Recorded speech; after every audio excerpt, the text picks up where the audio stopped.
Perang telah dimulai, dan kali ini merupakan pertarungan hidup dan mati. Amerika Serikat dan Israel tampaknya tengah mengincar perubahan rezim di Iran, di tengah rumor yang beredar bahwa pemimpin tertinggi Iran, Ayatollah Khamenei, telah tewas. Sementara itu, drone dan rudal Iran terus membombardir seluruh Timur Tengah, dengan beberapa di antaranya berhasil menembus sistem pertahanan. Sebuah video terbaru menunjukkan serangan drone Iran yang mengandalkan model Shahed menghantam stasiun radar di Pangkalan Angkatan Laut AS di Bahrain, markas utama armada ke-5 AS. Saya menyoroti peristiwa ini karena saat ini situasinya berbeda. Kita tidak melihat pembalasan simbolis yang umumnya bertujuan untuk membangun kembali pencegahan dan menghindari eskalasi. Ini adalah Iran yang mengerahkan semua kemampuannya melawan Amerika Serikat dan Israel yang mengancam terjadinya perang regional yang lebih luas. Rezim Iran memandang ini sebagai pertahanan terakhir mereka. Hal ini mungkin menjelaskan mengapa dalam pidatonya kepada rakyat Amerika, Presiden Trump memperingatkan bahwa operasi ini sangat mungkin merenggut nyawa putra dan putri Amerika. Mari kita simak beberapa cuplikan dari pengumuman Presiden Trump tentang operasi tersebut.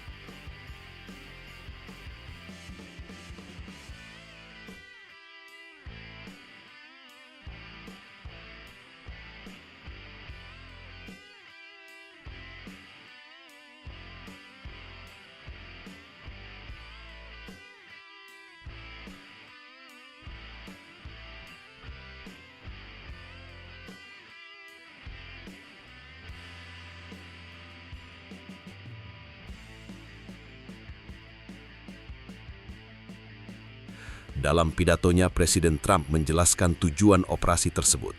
Singkatnya, misi ini mencakup berbagai aspek. Ia menyatakan, kami akan menghancurkan misil mereka dan industri misil mereka, memusnahkan angkatan laut mereka, serta memastikan bahwa proksi teroris di kawasan ini tidak lagi dapat mengacaukan wilayah atau dunia dan menyerang pasukan kami. Kami juga berkomitmen untuk memastikan bahwa Iran tidak mendapatkan senjata nuklir. Dalam video-video terbaru, kami banyak membahas tentang apa sebenarnya tujuan dari operasi ini. Semua itu menjadi fokus utama. Presiden Trump juga menyampaikan pesan kepada rakyat Iran, mengajak mereka untuk bangkit dan mengambil alih pemerintahan mereka setelah operasi ini selesai. Sekarang, tampaknya operasi AS ini dinamakan Epic Fury. Kami juga mendapatkan beberapa detail tambahan dari koresponden Fox News Jennifer Griffin yang telah berbicara dengan beberapa pejabat Pentagon. Menurut informasi tersebut, ini adalah pertama kalinya Amerika Serikat menggunakan drone serang satu arah dalam pertempuran.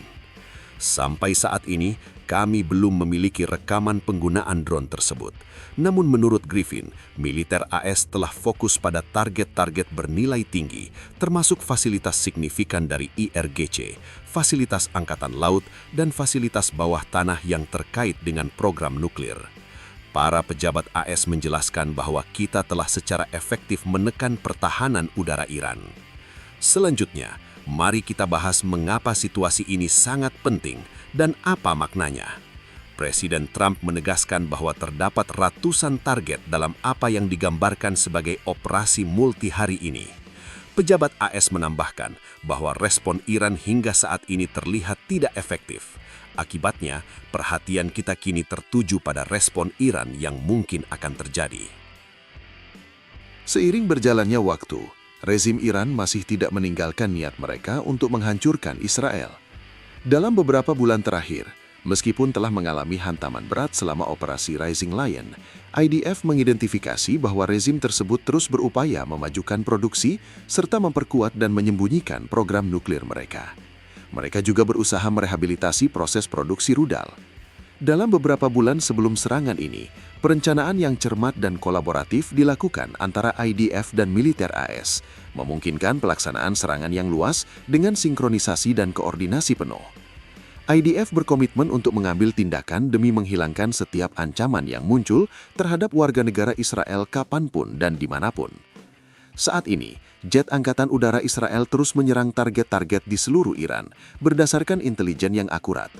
Operasi ini akan berlanjut sesuai kebutuhan dan kita mulai menerima banyak rekaman dari Israel yang menunjukkan dampak serangan terhadap tentara di dekat beberapa lokasi peluncuran rudal dan sejumlah kendaraan bergerak. Peluncur rudal sedang dihancurkan. Seorang pejabat AS menyatakan bahwa Israel berpusat pada target-target kepemimpinan Iran, sementara Amerika Serikat fokus pada fasilitas militer dan situs rudal balistik yang dianggap menimbulkan ancaman langsung. Mereka juga menegaskan bahwa militer AS tidak menargetkan kepemimpinan Iran secara langsung. Hal yang menarik untuk diperhatikan adalah ini mungkin merupakan pertama kalinya kita menyaksikan operasi terkoordinasi seperti ini yang direncanakan dan dilaksanakan oleh Amerika Serikat dan Israel. Israel tanpa diragukan lagi terlibat dalam operasi Midnight Hammer. Persiapan untuk operasi ini dimungkinkan karena pengalaman Israel selama perang 12 hari. Namun dalam hal koordinasi wilayah udara, di mana jet AS dan Israel beroperasi secara bersamaan, ini untuk pertama kalinya terjadi, atau setidaknya untuk pertama kalinya dalam waktu yang lama. Ini adalah momen bersejarah. Sekarang, mengenali target-target yang telah terkena serangan oleh AS dan Israel, tampaknya Kementerian Intelijen Iran, Kementerian Pertahanan, sejumlah kantor komandan militer, serta Organisasi Energi Atom Iran, dan banyak gedung pemerintah serta otoritas kehakiman, termasuk kediaman pemimpin tertinggi, telah menjadi sasaran. Meskipun tidak ada jaminan bahwa pemimpin tersebut berada di tempat tersebut, terdapat indikasi kuat bahwa Ayatollah Khamenei mungkin menjadi fokus dari setidaknya satu operasi signifikan Israel. Saat ini, berbagai analisis mengatakan bahwa kemungkinan besar Ayatollah Khamenei telah tewas.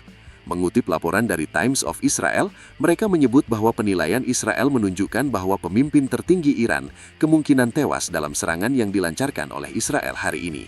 Sumber-sumber Israel yang tidak disebutkan namanya menyatakan bahwa terdapat indikasi yang semakin kuat ke arah ini meskipun belum ada konfirmasi resmi.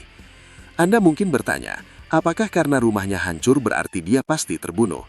Tentu saja tidak, karena penilaian kerusakan dalam pertempuran tidak pernah sepenuhnya akurat. Ini lebih berkaitan dengan informasi yang diperoleh dari sumber-sumber di lapangan. Mereka yang memiliki koneksi di dalam Iran melaporkan bahwa Khamenei mungkin telah terbunuh, tetapi sampai saat ini belum ada tanggapan dari Iran terkait klaim tersebut.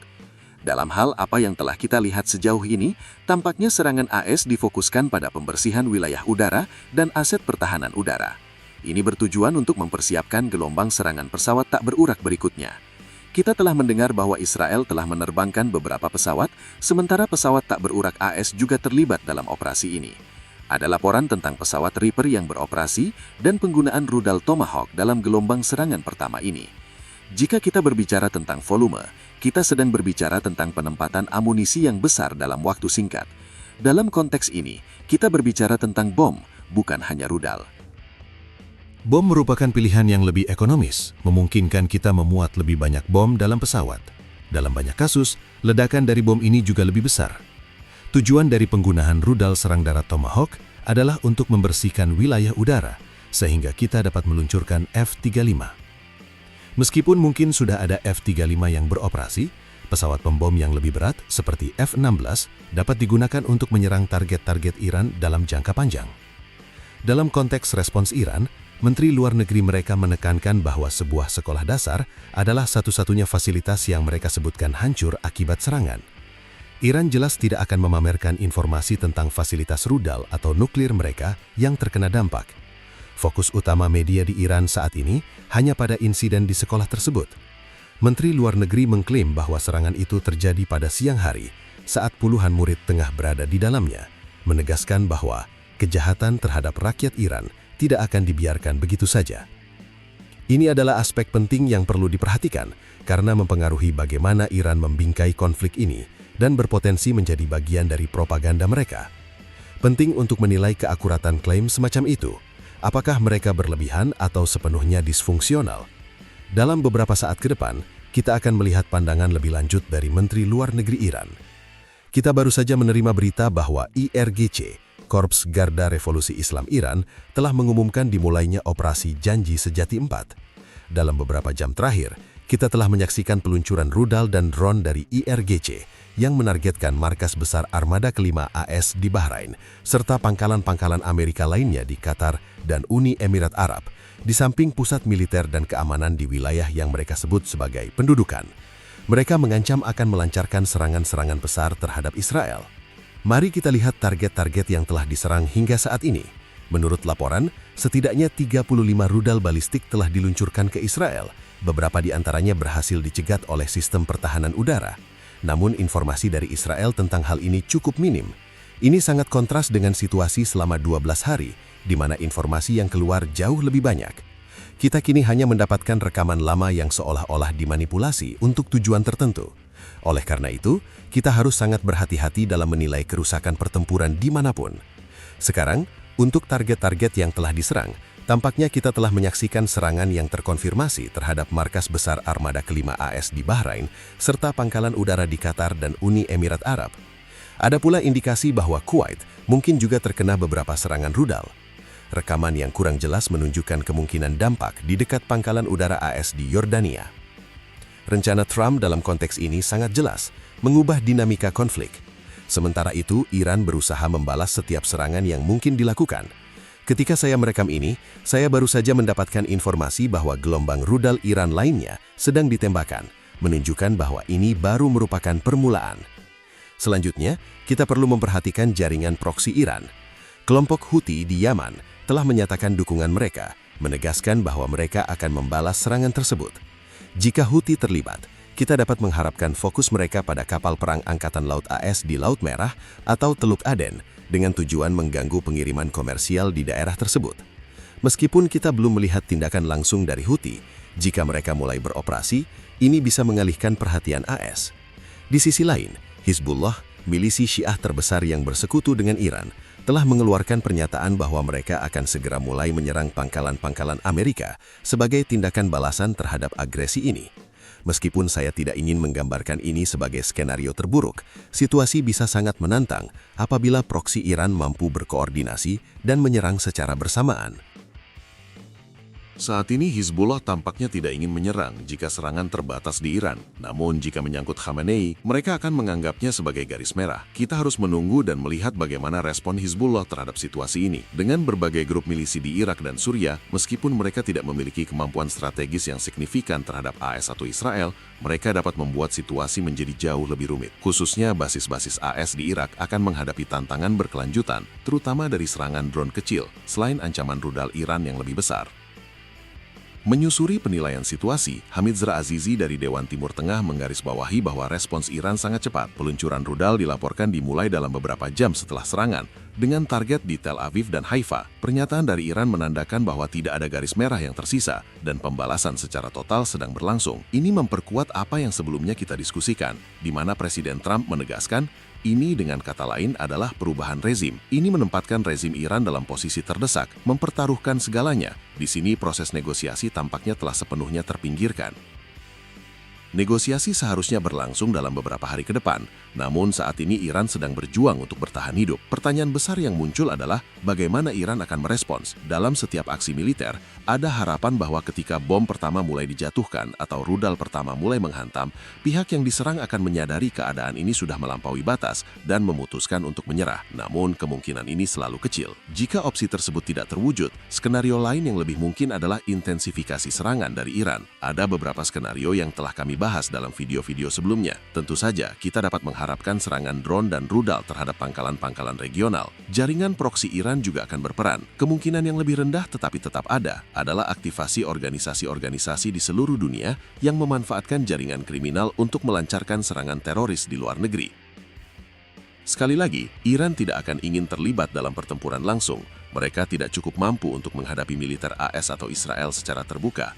Jadi, jika mereka menganggap ini sebagai perang untuk kelangsungan hidup, mereka akan menggunakan semua sumber daya yang ada. Ini termasuk memanfaatkan jaringan teroris untuk melancarkan serangan tingkat rendah di mana saja di dunia.